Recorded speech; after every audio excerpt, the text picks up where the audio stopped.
Good morning and welcome to the Stronger Than My Excuses show. I'm Julie Watson, your host for the 8-week pilot series, and we're already up to week 5. I can't believe how fast it's gone. It's really exciting. By now you all know what the show's about, but just a quick recap is that we're here to help micro, small and medium business, as well as community organisations, charities and not-for-profits to help you become stronger than your excuses. And our wonderful panel are here not just to give you inspiration and talk about the topic each week, but we want to give you tools that you can take away and actually start using in your business right away. So I would now like to just do an acknowledgement of country. So we recognise that we're meeting on the land of the Darkinjung people, and we respect this and them, their elders past, present and emerging. And now on to my co-hosts. So firstly, Adam Rice. Adam is, his business is based in the beautiful Budgewoi, and he is the Principal Director of AJR Counselling, Coaching and Consulting. He's a credentialed mental health clinician, an NLP Master Practitioner, a psychotherapist and co-joint lecturer at the Faculty of Health and Medicine at the University of Newcastle. I'm getting better at that. Welcome, Adam. Thank you.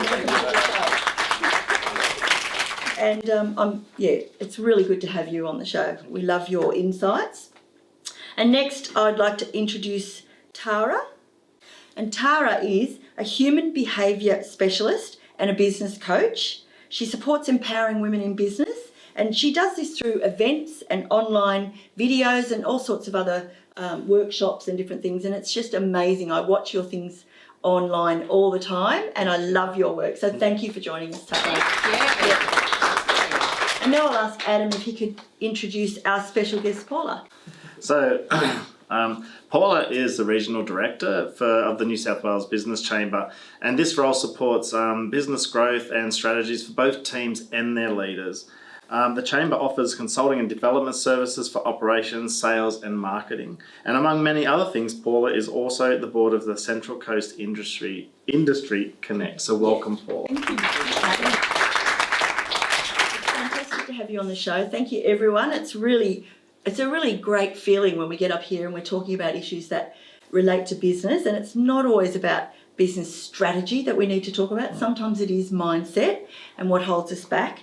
So thank you. I'd really like to acknowledge that we have sponsors, and you can see them all coming up on your screen. Our premium sponsor is AJR Counselling, Coaching and Consulting. Mm-hmm. Thank you, Adam. And we couldn't do it without all of our sponsors, so thank you very much.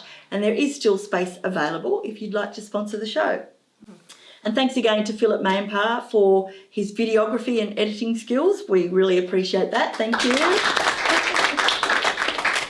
So make sure that you like, you comment and you share this out on social media. We really want to make sure as many businesses and as many people can access this kind of valuable information. So we really appreciate it.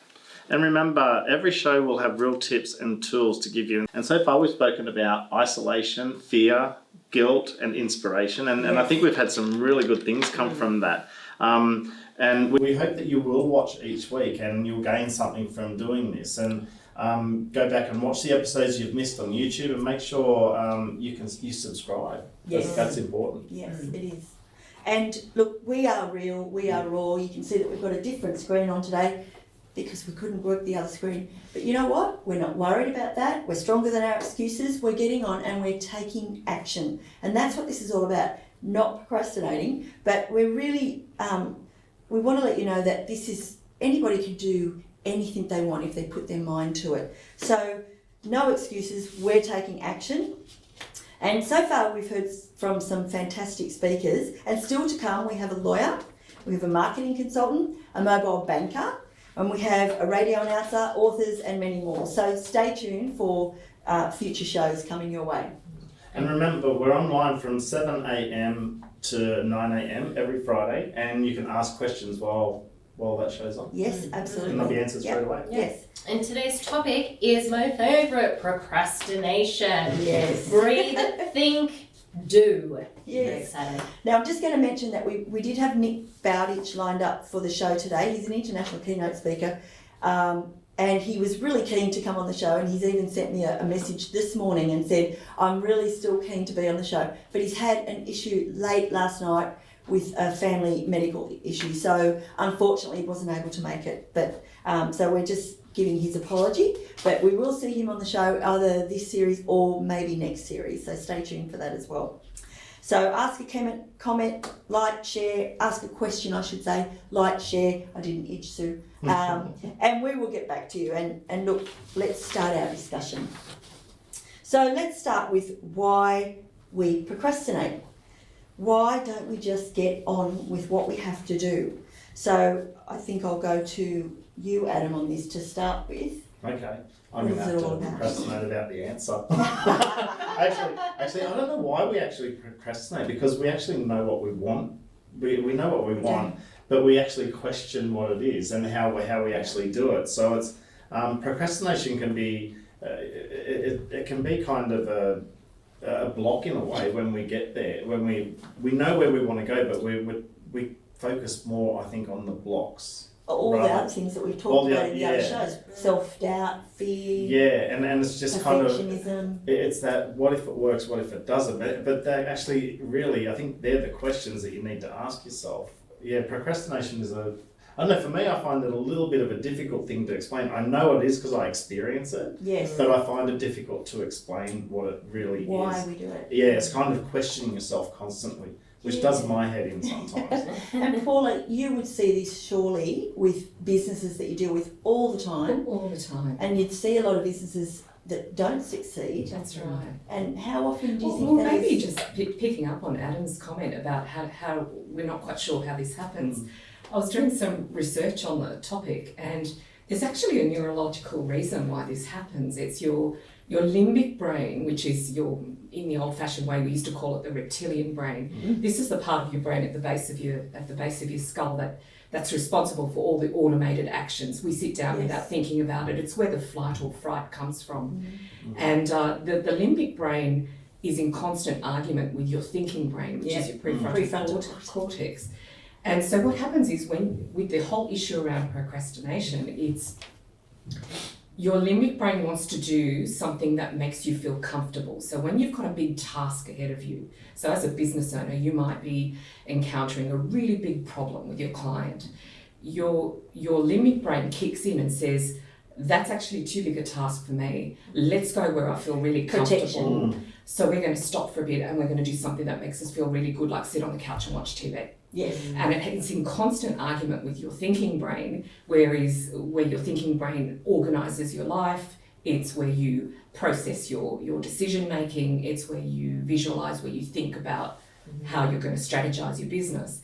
And so your limbic brain just kicks in and says, no, I'm not going to do this. It's perfectly natural. It actually happens to every single human being.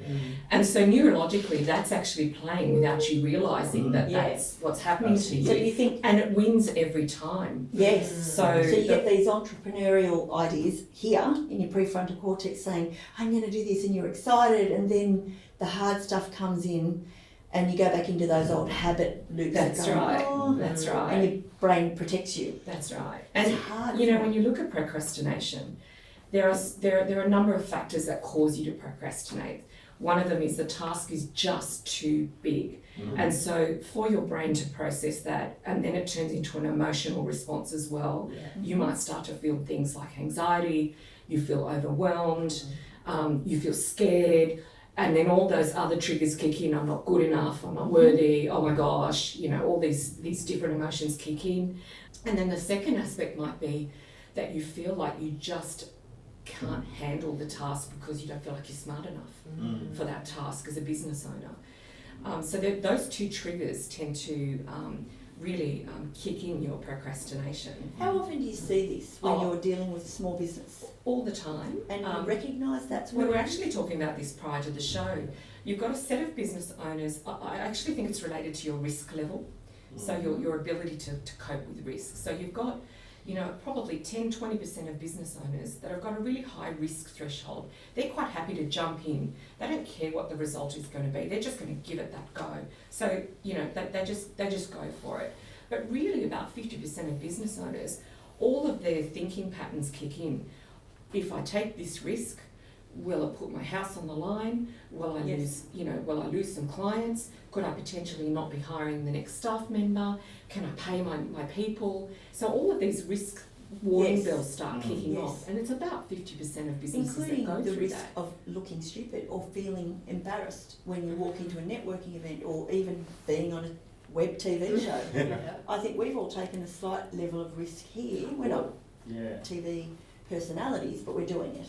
Yeah. And I think we're all hopefully in that 20% that are willing to take a bit of risk. Yeah, well, we were talking about that this morning, weren't we? A little bit about the show and how, compared to the first show and what it is now, like, you know, we could have procrastinated and looked at all the things that went wrong, which we did, but we actually worked with it and said, you know, there's that no such thing as failure, it's just feedback. That's So instead right. of procrastinating about it and thinking, oh, should this be right, should that, what's right, what's wrong, we kind of just jumped in and still did it. And I think that show has shown each week as we've gotten better and better by just doing it without that procrastination. That's I guess the impact to business owners though is that the whole concept of procrastination actually increases your stress levels. So as a business owner, you've got a lot to worry about. Where's my next customer coming from? Can I pay my people?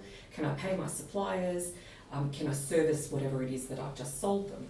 Yes. So your stress levels, are already at a certain point. What procrastination does is, whilst your limbic brain puts you into that level of comfort and you just go, no, I'll deal with that later, so you feel a little bit more relaxed, as your deadline draws nearer to complete that task, your stress levels then get even higher.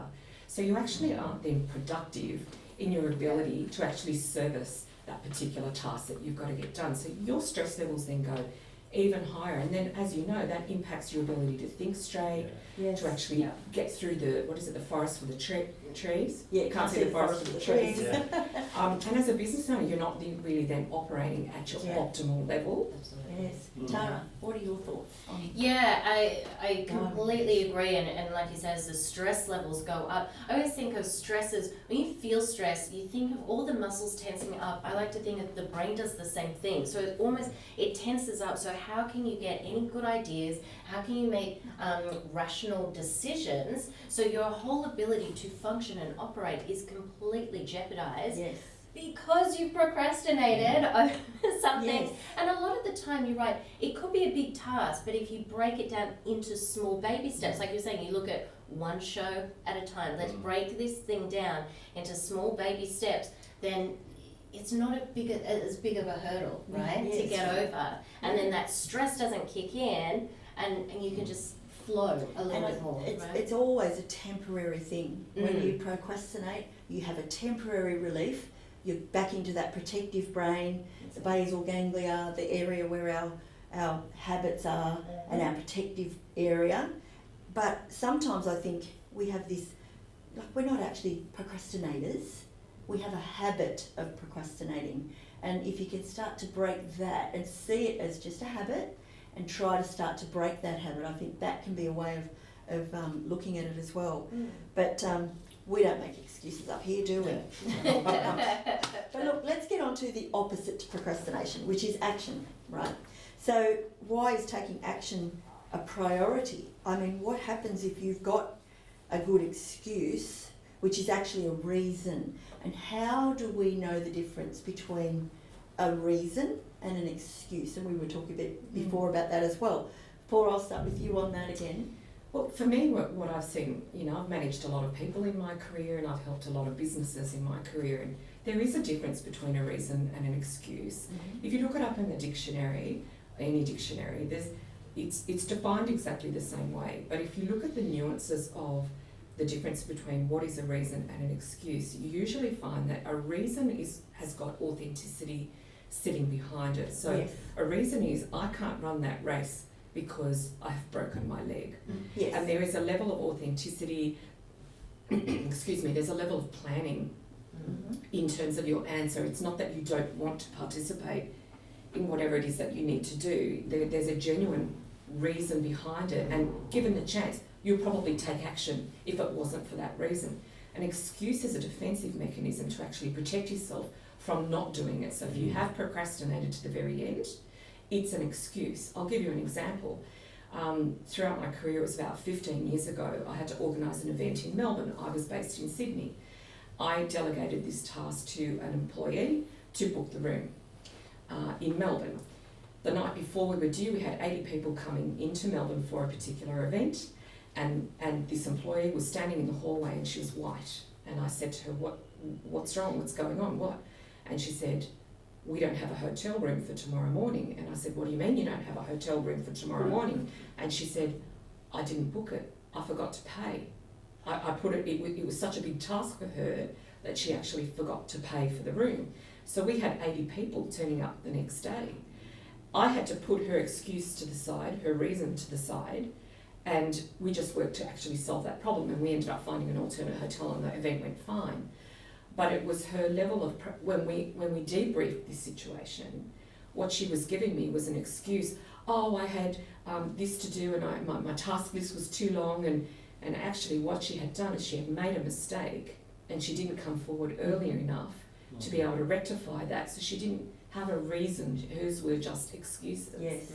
And so excuses can be really dramatic for the people around you who are trying to help you to solve a particular issue or to turn it into an action. I don't know if you've had similar experiences between the two, but there is a different one is a more defence mechanism to protect yourself, your reputation, the views of you, versus a reason which has got a much more authentic base. Yeah, what do you And think, I love Tara? your, well, I was going to say, I love Paula's definition of the two, because I was sitting here going, oh gosh, yeah, you're right, it's so nuanced. But it's completely true. The reason it has that authenticity behind it, but it can be hard to differentiate, because the excuse, we are so good at justifying our actions or non-actions. We are masters at it, and we can convince ourselves and sometimes the people around us that this excuse is totally justified. We're really, really good at it. Why? Because again, that's a defense mechanism. We're defending ourselves and we're protecting ourselves. That's entirely what our brain is designed to do, right? For survival, not for happiness. It's for survival. So I think, as Paula was saying, you need to take that time and first of all recognize, am I procrastinating on this? And what is my reason or excuse?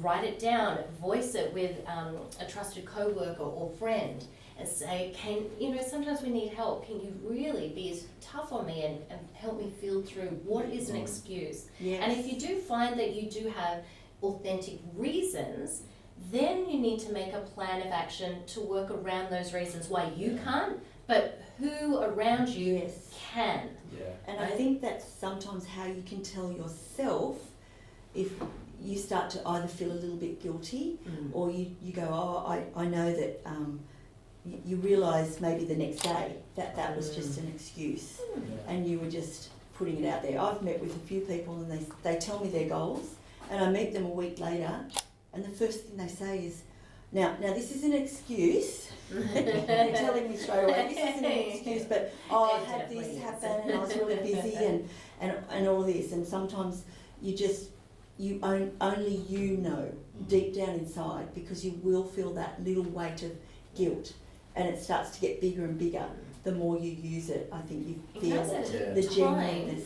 This busyness, we always wear it as a badge of honour. We do. We're Yes. all busy. We do. We all It's have 24 relative. hours in the day, right? When people go, oh, I was just too busy. And go, well, it kind of also shows what your priorities are as well, Yes. And I wonder if the reasons, like I love your versions around reason and excuses, but I'm wondering sometimes we can come up with so many reasons that they can become excuses. You know, and I think sometimes, maybe, for me in my business, if I have an awareness that I'm procrastinating and I accept it, well then I can take action on it. So I often look at those 3 A's and make sure that, I've got the awareness, that the acceptance is there, and then I know I can take action. And I think that's a really good point for business owners, because you will have help in your business, whether it's your partner or you do have staff. I think it's really easy for a business owner to fall into the trap of not seeing reasons versus excuses, and it relates directly to productivity. So as a business owner, you want to maximise the productivity of not just yourself, but your network around you, whether it be your staff or your stakeholders or your suppliers. And you need to be really in tune with what an excuse is for lack of productivity. Because Yes. that could mean the difference between you, as we were talking earlier this morning, scaling or staying where you are. So if you've got high growth objectives, excuses is a really big part of how you manage your business. Yes. You cannot tolerate excuses from your suppliers, you cannot tolerate excuses from your staff Or yourself. or yourself. And Yeah. one of the ways that I found that I didn't realise I was procrastinating, but what I'd be doing is saying, oh, now I've got to send this difficult email, or inviting someone like yourself on the show. That's, you're a prominent person on the Central Coast, but I did it because previously what I would have done is gone, oh, should I invite Paula to the show? Oh, I'll just make a coffee. The coffee would be my procrastination. And quite often, in other examples, that would have been procrastinating. And I would look back on my week and go, I fluffed around all week. I just did the fluff and I didn't do the productive stuff and I didn't do the hard stuff or the things that might be risky. That's what I was doing prior to the last sort of 5 years, where I've now said, I'm taking action. Yeah. And I do that through my to-do list by not just prioritising, but saying, is it urgent or is it important? I wonder I if have to- procrastination, as you were saying, is linked to, and you both would know this more than me, being human specialists. I wonder if it's related to problem solving. So when you think about procrastination, you are stopping yourself from essentially moving forward. Yes. Like you're saying, you call it action, I think. And I wonder what the correlation is with problem solving, because usually procrastination is related to something that you can't punch it through. You know it's got to be done, you know it's an issue, or it's usually a problem. So how closely tied are problem solving techniques to the action around procrastination? And for business owners, I mean, basically running a business is one big problem. Yes. There are problems in every aspect of running your business. And so I wonder if the resolution to procrastination is linked to problem solving techniques. Yes. In yes. one part, there's many different aspects, isn't I'm there? going to move to the next question, which is about solving this. So, what do you do to keep moving past procrastination, which is solutions, but we want something that our viewers can really take away here. So some sort of tool that they can use to help them when they're feeling like they can't push through. And I remember Matt Luss said on the show, and it's stuck with me all along, is that when you take risk, that's where life really happens. Yeah. And this is what people do. Richard Branson does. These people that push through and end up with successful, hopefully businesses and lives. But if you can have success in all of your life and balance it, but you still need to take that risk in your business, and that's where life happens. And I love that. So how can we solve that and to start achieving our goals? I'll maybe start with you, Adam, on this one. Yeah, well, I guess moving past procrastination or making a decision, as I think I've said this before, but I often ask myself the question, what would happen if I did this, what would happen if I didn't? Automatically it kind of gets you to think two different ways. The other thing I think about is we often are thinking about what we have to do to have what we want to have, so we can be who we want to be. And I kind of like to switch that around, and I like to think about being who I am, so I can have what I want, so I can do what I want to do. And it actually reframes that in a way. That helps me to overcome procrastination by just being authentic in my business, and You're not changing who you are. not changing who I you're am, but I am a bit of a risk taker. Yeah. I do like to take a risk. I don't know why. It scares me being. sometimes. You jumped out of a plane last week. I so did. you like But risk. but in business, I have been in that place of procrastination, and I still go there. I'm not saying I don't, but if I kind of try and reframe it, I'm able to move forward through it a little bit. Yeah. It's not as scary as what you think. No. I think we will always have certain parts of procrastination because you're never perfect. Life is, it's a journey and we're always changing. And when new things come up, you're always going to have those feelings of, I'm not sure, and your protective brain wants to protect you. And you can't always push through everything. And you're actually never going to feel like the carrot over the chocolate. But when you want to go on a diet and you set the goal, then you have to force yourself to say, open the fridge, you see the chocolate cake and you say, no, I'm I've said that I'm not going to do that, so I'll take the carrot. Yeah. We're never going to feel like getting up off the lounge and going for the walk over just staying and being comfortable. You have to force yourself to do it. There's no other way. No parent is coming anymore to make you do it. Yeah. We're the adults now. We have to, and that's the same in business. I think we sometimes think, well, who's going to come along and no one's making me, so I don't really have to do this. But we do if we want the goal. Yeah. Otherwise, change the goal. But don't keep complaining about it. If you're not achieving something, change the goal if it's not really suitable. So, yeah, what are your thoughts? I tend to work on a sort of a 3P principle in terms of overcoming procrastination. When you're running a business, there are 3 core elements to your business: your planning, your process, and your people. And they're actually the 3 things that as a business owner you can control. Yes. You can control how you plan your business. That helps to overcome procrastination, because like you were saying before, when you know what your plan is, and if you document your plan, you can then start to chunk down the areas that you can nibble away at, gain a little bit of success, like you said, makes you feel good, Yes. gives you that motivation to move forward to the And you next see issue. what's realistic. That's right. Yes. Because when a task is big, like scaling or introducing a new product or winning the next client, that's a really big task. So if you plan it out and write it down, because when you write it down, you feel better, it's a relief off your shoulders that it's not just sitting in your head, Yes. and then you can share it. So you can share it with people. In your planning process, when you've chunked down, like you suggested, chunking down those little issues, and you start, have a look at what network you have around you, your stakeholders, what family you can bring in, friends, experts like yourselves. Who can you involve to help you chunk down that problem to keep moving forward with it? Yeah. Even you just might need a little bit of advice. Tara Yes, might just yeah. say to me, look, that issue there, I reckon if you did this, you can move forward 2 degrees. It's like, Yes. excellent. Yes. And then you've just got that bit out of the way, then move to the next one. So planning is really important. People looking at who your stakeholders and friends and advisors that you've got around you. And the last one is process. So when I'm a visual person, when I have a very, very large task ahead of me and I get overwhelmed, I actually draw it out in circles. What are the different components that I need to tackle? And in my mind, I actually grade the severity of how hard it is. So, I might shade the colours. Some people like to use Excel, some people like to use Microsoft Project or whatever project management tools are available to them to map out what the issue is and see where are the points that you're going to push to the end. Otherwise, I call it, what happens is the nibble effect. The problem nibbles away at you, and so you continue to procrastinate.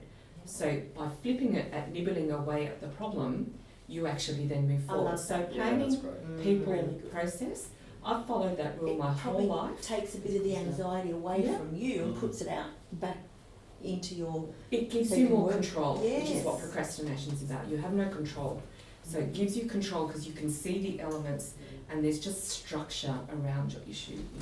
Yeah, absolutely. And it's planning it out, and it's what seems like this big, convoluted, chaotic sort of problem, and especially when it's just in our heads, it always seems bigger Yes. than what it actually is. So when you start putting it down, mapping it out, and again, getting people involved. Again, I work with a lot of micro businesses who feel like I'm by myself, I'm all on my own. And it's like the more that you talk about it in co-working spaces, again, get a coach or a mentor or someone to help guide you, then you can start pulling it apart and taking those steps that you need to. So for me, I often say to people as well, do you have a solution-focused mindset?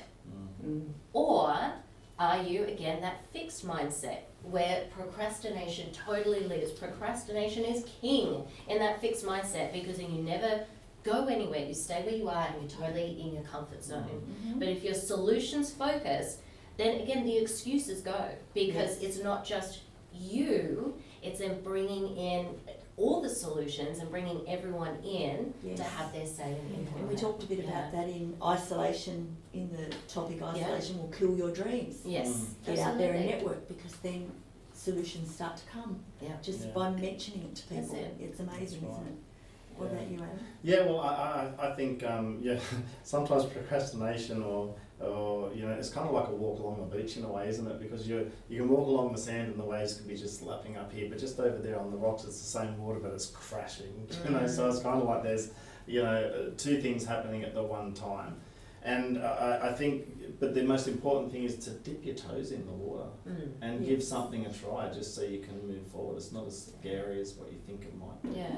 But experience something little, and that might bring That's you it. to the next That's the right. next one. And I have I think for procrastination, my perfect little tool that I have talked about before, which is imagining, firstly, in your mind that you're writing, I can do this with the wrong hand. So immediately you're going away from the old habit loop, the old protective brain, into the prefrontal cortex. And you're also writing something positive, but you don't actually have to write it. However, if you do, the second step is move.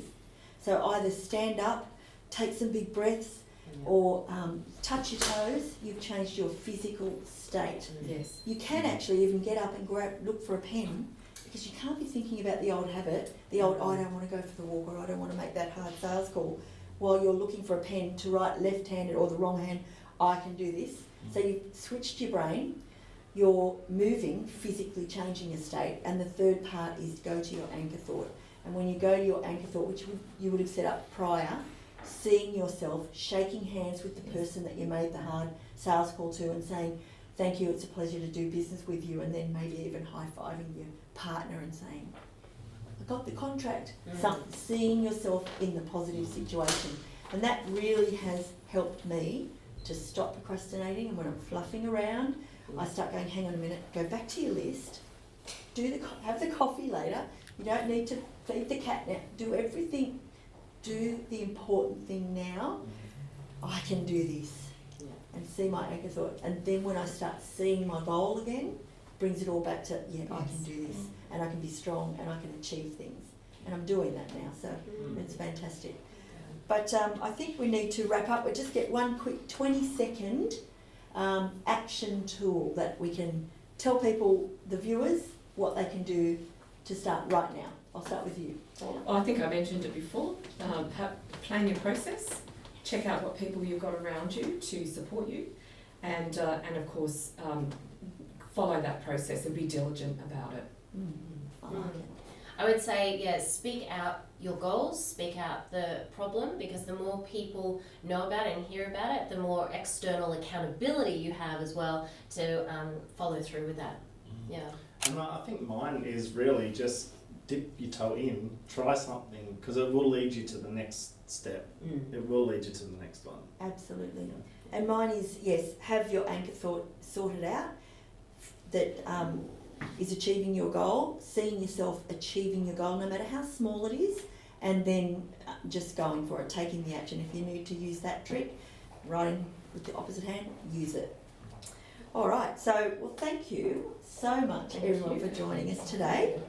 Now, I'd also like to thank again our sponsors, AJR Counselling, Coaching and Consulting, our major sponsor, and everybody, and our film crew again. And thank you to our studio audience. So we do talk a lot about mindset on the show, and I just want to mention that if you are having any sort of urgent need for support, please make sure you call Lifeline on 131114. And next week. Yeah, so our next topic is forming action habits, which is going to be a really good one. Force yourself to move, change change your state and your mindset. And next we've got two guests, Georgia Thomas, who's a principal solicitor from Legal HQ, and an author and a speaker. And we also have Julian Campbell, who is a business wizard from Catalyst for Growth. Yes, he does a radio show up in Newcastle as well. I know both of them reasonably well, and I've met them all through networking events. In fact, I think everybody on the show I've met through networking events. And so it's going to be really interesting because they're about business and law and how that can all come into what we're talking about and becoming stronger than our excuses. So. Make sure you subscribe to our YouTube channel and you like us on social media. You can find us at Stronger Than My Excuses on Facebook, Twitter, LinkedIn and Instagram as well. So leave a comment. Any and all feedback is most welcome, and share it out with those you love, and even those you don't. Fantastic. Yeah, share it with the world. And I'd really like to thank again Paula Martin for joining us. Thanks to my co-host Tara Malil today and Adam Rice. Thank you. And so we will see you all next week. Bye. Bye. See ya.